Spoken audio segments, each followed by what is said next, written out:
నమస్తే, తెలుగురాజ్యంకి స్వాగతం. నేను మీ సంధ్య. ప్రస్తుతం కూటమి నేతలు మాటలతో రెచ్చిపోతున్నారా? ఎందుకంటే నియోజకవర్గాలకు సంబంధించి పవన్ కళ్యాణ్ గారి నియోజకవర్గంలో జగన్మోహన్ రెడ్డి గారు వచ్చి పోటీ చేసి గెలుస్తారా, అసలు గెలిచే సత్తా అవకాశం ఉందా అంటూ దురహంకారపు మాటలు విసురుతున్నారు అంటూ వైఎస్ఆర్సీపీ చేస్తున్న కామెంట్స్. గతంలో ఇలాంటి మాటలతో వైఎస్ఆర్సీపీ లాస్ అయిన విషయం తెలిసి వీళ్ళు పంథా మార్చుకోకపోవడము రేపు వీళ్ళకి ఎలాంటి ఎఫెక్ట్ చూపించబోతుంది అనేది. నిజంగానే జగన్మోహన్ రెడ్డి గారు పిఠాపురంలో వచ్చి పోటీ చేస్తే వీళ్ళ పరిస్థితి ఏంటి అంటూ వైఎస్ఆర్సీపీ శ్రేణులు ప్రశ్నిస్తున్నా మరో ఉదంతం చూస్తున్నాం. ఏం జరుగుతోంది, అలాంటి సిచ్యువేషన్ జరిగితే పరిస్థితి ఎలా ఉంటుంది తెలుసుకునే ప్రయత్నం చేద్దాం. సీనియర్ పొలిటికల్ అనలిస్ట్ కేఎస్పీ గారు మనతో ఉన్నారు. ఆయన మాటల్లో. సార్ నమస్తే. నమస్తే. ఒక డిఫరెంట్ అంటే ఇమాజినేషన్ని వైఎస్ఆర్సీపీ శ్రేణులు వాళ్ళు వేసిన నానాజీ వాళ్ళు వేసిన క్వశ్చన్కి మేము సవాల్ స్వీకరించడానికి సిద్ధమే, మీ వాడు వచ్చి మా దగ్గర పోటీ చేస్తారా, మా వాడు ఎక్కడైనా సింహం సింగిల్గానే నిలబడుతుంది, అది ఎప్పటికీ నిలబడే ఉంటుంది, కాబట్టి ఏ ప్లేస్లో అయినా మా జగన్మోహన్ రెడ్డి నిలిచి గెలుస్తాడు, మీ వాళ్లకు నియోజకవర్గం మారితే ఇది సాధ్యమా అంటూ ఒక ఏఐతో ఇమాజిన్ చేసి ఎలా ఉంటుందనే చూపిస్తున్నారు.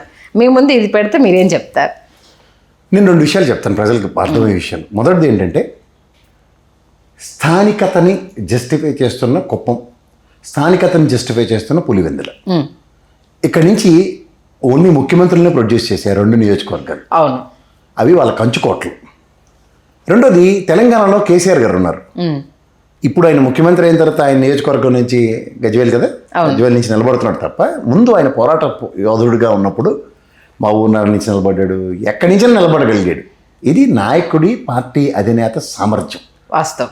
రెండోది ఏంటంటే, ఇప్పుడు ఒక రీజనల్ పార్టీని అధికారంలోకి తీసుకురావాలి అన్న కాన్సెప్ట్ నిజంగా పార్టీ అధినేతలకు ఉన్నప్పుడు ఏంటంటే, హోమ్ పిచ్లో సచిన్ టెండూల్కర్ చూడు గ్యారంటీగా ముంబైలో సెంచరీ కొడతాడు, లాస్ట్ రిటైర్మెంట్ మ్యాచ్ కూడా అక్కడే పెట్టాడు, వాళ్ళ అమ్మకి ఒక సెంచరీ కూడా డెడికేట్ చేద్దామని. పాపం ఆయన బ్యాడ్ లక్. కానీ ఈసారి కూడా జగన్మోహన్ రెడ్డికి బ్యాడ్ లక్కే, కానీ అంత మెజారిటీలు రాకపోయినా గెలుపు అయితే తథ్యం కదా.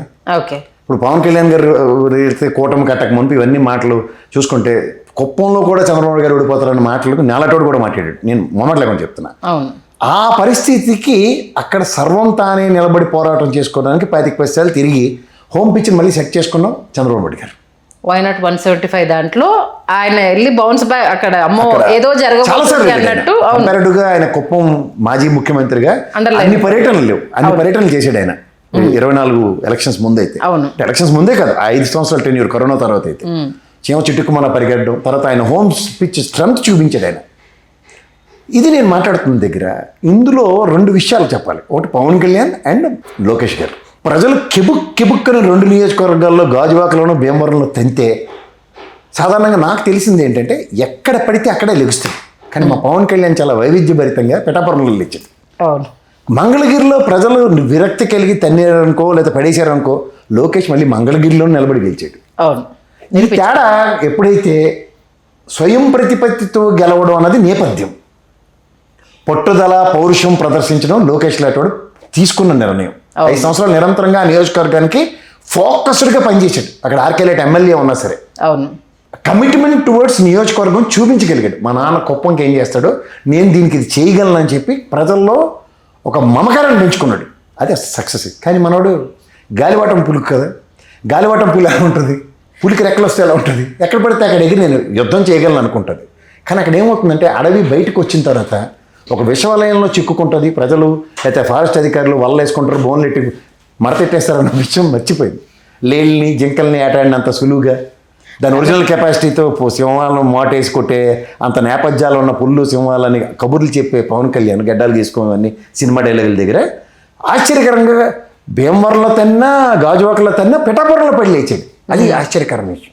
అంటే 5 ఏళ్ళ పాటు గాలిలోనే వ్యవహరించి దన్నమని పిఠాపురంలో పిడుగుపాట్ల మా వర్మగారిని ఎత్తికి పడ్డాడు. గమనించుకున్నావా? 70-80 వేలు అంటే సామర్థ్యం నేను చెప్తున్నాను. 70-80 వేలు దగ్గర ఓటు బ్యాంక్ ఉన్న భీమవరంలో కాపు సామాజిక వర్గం ఉన్నా సరే నేను 2 విషయాలు చెప్తాను. ఒకటి, వైఎస్ఆర్సీపీ తరఫున తెలివి తక్కువ నిర్ణయాలు. అక్కడ నిజంగా నెక్కచ్చిగా ఉన్న పవన్ కళ్యాణ్ మీద గెలిచిన వాడికి కన్సిడరేషన్స్ లేవు, జాగ్రత్త చూసుకుంటే ఆల్పు తప్పది. ఇక్కడ మనోడు అక్కడ కాపు సామాజిక వర్గం కోసం నన్ను నిలబెట్టేది, సరే గెలిపించుకోవాలి, భీమవరం అడ్డా అనుకుని వెళ్తాడేమో అనుకున్నా. పిఠాపురం షిఫ్ట్ అవడం, పిఠాపురంకి వెళ్తే నీకు మళ్ళీ చెప్తున్నాను చూడు, కాళ్ళు చేతులు ఇరిగిపోయిన వాళ్ళు, కొంతమంది పోలియో లెగ్స్ ఉన్న వాళ్ళు, ఇలాంటి వాళ్ళకి చూడు వెనకాల కుటుంబ సభ్యులు ఆచ్ఛేదన లేకపోతే స్వతంత్రంగా వాళ్ళు బయటికి రాలేరు. లేదా రాజధానికి తీసుకెళ్లి ఆ షూలను ఆపరేషన్ చేయిస్తేనే కానీ రాలేరు. సేమ్ పవన్ కళ్యాణ్ కూడా అదే. పిఠాపురంలో వర్మ అనే వ్యక్తి ఊతం ఇస్తే తప్ప ఒరిజినల్ ఎబిలిటీ లేనివాడు అన్నది అర్థం. ఉట్టికి ఎగరలేనమ్మ స్వర్గానికి ఎగురుతున్నావు నువ్వు, వాడి దానికి పులివెందులు పోయి నువ్వు నిలబడే సామర్థ్యం అంటే జరగని పని. కుదరదమ్మా ఇది కుదరదు. రెండోది జగన్మోహన్ రెడ్డి గారు అనే వ్యక్తి రెండో నామినేషన్ ఈయన కోసం సరదా తీర్చడానికి 8 వేసాడు అనుకో. పిఠాపురం వేయచ్చు, లేదంటే ప్రాంతం నానాజీకి సరదా తీర్చేద్దామని చెప్పి అక్కడ వేయచ్చు. ఓకే, ఏదైనా జరగవచ్చు, గుర్రం ఎగరవచ్చు. ఆ ప్రాబిలిటీస్ ఉన్నాయి లేదా? ఉన్నాయి. ఈయన సరదా పెడితే ఏమవుతుందో నేను చెప్తున్నాను. లాస్ట్ టైం అధ్యక్షుడిగా 2 నియోజకవర్గాలు నిలబడ్డాడు. అవును, హోమ్ పిచ్ గట్టాలకి. ఇప్పుడు చంద్రబాబు గారు రెండో నామినేషన్ ఎక్కడ వేస్తారు? చంద్రగిరి వేస్తారు ఉదాహరణకి. గెలిపోవటం కాదు, కుప్పం కన్ఫర్మ్డ్ ఆయనకి. అది రిజర్వ్డ్ ఆయనకి. అది కేసీఆర్ గారు వేసారు, గజ్వేల్ కన్ఫర్మ్డ్ ఆయనకి. ఇంకోటి ఓడిపోయాడు కామారెడ్డి లాస్ట్ టైం. ఇప్పుడు మన రేవంత్ రెడ్డి గారు ఉన్నారు, ఆయనకి మన కొడంగల్ కంచుకోట గెలుచుకున్నాడు. కామారెడ్డి ఓడిపోయారు. ముఖ్యమంత్రి ఓడిపోయాడు అంటే మమతా బెనర్జీ టైప్ కాదు కదా. ఇక్కడ జాగ్రత్తగా గమనిస్తే మనం దేని చూసి ఆవేశపడుతున్నాం? నిప్పుతో సెలగాటలు ఆడకు, అలా డైలాగులు అన్నీ నీ సినిమాలో రాసిన ఉన్నాయి కదా. దేంతో ఆడుతున్నావు గేమ్స్? కాంతో గేమ్స్ ఆడకంటే వాళ్ళేను నాతో కాదని చెప్పే కదా చంద్రబాబు గారి సంఖ్యకు. ఇంతకన్నా పెద్ద మాటలు మాట్లాడు. అంటే దీనికి వాళ్ళు కంపేర్ చేస్తుంది ఒకటి ఏంటంటే, ఎప్పుడు పులివెందుల్లో జగన్మోహన్ రెడ్డి గారు కనీవిని ఎరగని మెజారిటీతో గెలుస్తారు, బట్ ఈసారి ఆ మెజారిటీ తగ్గింది అంటే ఆదరణ తగ్గుతుంది కదా అంటూ ఒక లాజిక్ ని తెర మీద తీసుకొచ్చి నేను నా విశ్లేషణ ఫాలో అయితే వాళ్ళకి కూడా మళ్ళీ నేను చెప్తున్నా. తెలుగుదేశం ఇన్ ద హిస్టరీలో 45 స్థానాలు ఎప్పుడు గెలవలేదు రాయలసీమలో. అంత రామారావు గారి ప్రపంచంలో ఇవన్నీ మాట్లాడినప్పుడు కూడా. But where it comes to వాళ్ళకి స్థిరమైన ఓటు బ్యాంక్ ఉంది, దాన్ని రీవ్యాంప్ చేశారు. నేను ఒకసారి చెప్పాను నా విశ్లేషణలో, గెలుపోవడంలో అనవసరం, నాకు నియోజకవర్గంలో 1,00,000 ఓట్లు కావాలని కూర్చున్నారు ఆయన చంద్రబాబు గారి స్ట్రాటజీ. సో అట్లాంటి స్ట్రాటజీ ఒక పార్టీ పరంగా తీసుకున్నప్పుడు ఒక లెగసీకి వేణికి సన్నీలు తోడయ్యాయి కదా. 30-35% అన్నప్పుడు ఈ మొమెంటం 1,00,000 ఓట్లు నేపథ్యం జగన్మోహన్ రెడ్డి గారు వైఎస్ఆర్సీపీని ఓడించడానికి వేదిక క్రియేట్ అయింది వాళ్ళకి. రాయలసీమలో గెలుపుకి అదే కారణం. చాలా శక్తులు పనిచేస్తాయి కదా మళ్ళీ. ఒకటి శక్తులే కారణం అంటే వాళ్ళ పార్టీ పరంగా. ఎందుకంటే జనసేన మీరు బీజేపీ చూసుకుంటే అక్కడ మన ఆయన పేరు కేతిరెడ్డి గారి మీద గెలిచిన బీజేపీ వాడు తప్ప ఇంకా అక్కడ రాయలసీమలో ఇంకోటి లేడు. అవును, అదే మహిమ వాళ్ళు గెలిచాడు మరి నాకు తెలియదు కానీ తాయెత్తు మహిమ. కానీ ఓవరాల్గా చూసుకుంటే అక్కడ బీజేపీ జనసేన ప్రస్థానాలు లేవు. మా అయితే తిరుపతిలో అది కూడా వైఎస్ఆర్సీపీ నుంచి వచ్చినాడు తప్ప మిగతా చోట్ల టీడీపీదే ఏకఛత్రాధిపత్యం. సో ఈ ప్రాస్పెక్ట్ని చూసుకుంటే పార్టీని పునరుత్తేజం చేసే నేపథ్యం ఒక 40% ఓటు బ్యాంకులు ఉన్న కన్సిస్టెంట్ పార్టీలకి లైక్ వైఎస్ఆర్సీపీ ఆర్ తెలుగుదేశానికి పునరుత్తేజం అవడానికి ఆస్కారాలు ఎక్కువ ఉన్నాయి. నడమంతరం సీట్ బ్యాచ్లకి ఎక్కడి నుంచి ఉన్నాయి? ఓకే, అంచేత చూస్తూ 19 ఇలాంటి వాళ్ళు లేదా మా బొలిసెట్ సీనియర్స్ ఉన్న ఇలాంటి వాళ్ళు మాట్లాడినప్పుడు కొంచెం సెన్సిటివిటీ లైన్స్ని చూడండి. మీ వాడి సామర్థ్యం గతంలో ఎత్తి కొదేస్తే పిఠాపురంలో పడ్డారు చకోర పక్షి. సో ఈ చకోర పక్షికి మళ్ళీ వలస పక్షులతో పులికాటి సరస్సులో వచ్చిన సైబీరియన్ బర్డ్స్ లాగా ఎగిరిపోయాడు అనుకో, కష్టం అయిపోద్ది. ఇంకా అది అనవసరంగా పిలిచి తన్నించుకున్నట్టుగా ఉంటుంది. డాబైల్ ముజేమారని తెలంగాణలో ఉంటుంది చూడు, అదే జరుగుతుంది. ఓకే, అంటే ఈ దురహంకారపు మాటలు అనేది అంటే బలుపుని చూసి వాపస్ అమ్మేదో అంటారు కదా సార్. చూసి బలుపు అనుకుంటే కష్టం. అది ఒకవేళ కంటిన్యూ అయితే ఏంటి వాళ్ళ పరిస్థితి? ఇప్పుడు 151 వచ్చినప్పుడు మెటమెట్లాడింది వైఎస్ఆర్సీపీని చూసాం, 124 వచ్చినప్పుడు మెటమెట్లాడిపోతాం జనసేన తెలుగుదేశం చూస్తున్నాం. తర్వాత గుర్రాలు ఎగరవచ్చు అంతే అంటారా? బట్ అంటే డీలిమిటేషన్ మీద కొంత హోప్ అనేది అది కూటమికి బాధపడుతున్నామ్మా. ప్రాణాలకు తెగించి 21 సీట్లు ఇస్తేనే వాళ్ళ జనసేన నాయకుడే లేడు. నువ్వు మళ్ళీ డీలిమిటేషన్లో ఇంకో 20, 30, 40, 50 పడేసిన యాన్ని తెస్తాడు. అంటే కూటమికి అదే కొంత బలం రేపు ఆ డీలిమిటేషన్ ఖచ్చితంగా అవుతుంది.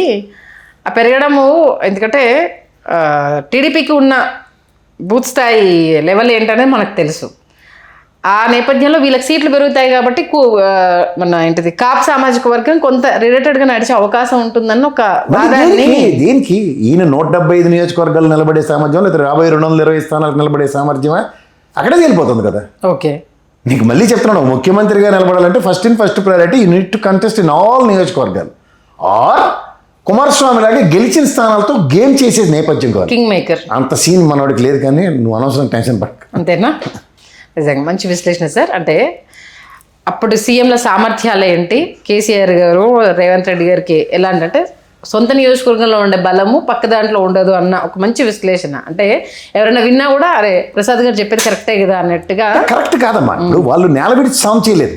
అది ఎవడు పంతానికి పోయి పాపన కంటే ఏమవుతుందో తెలుసు కదా, దాన్ని పెంచాలి, పెళ్లి దాకా తీసుకున్నాడు, చదవాలి.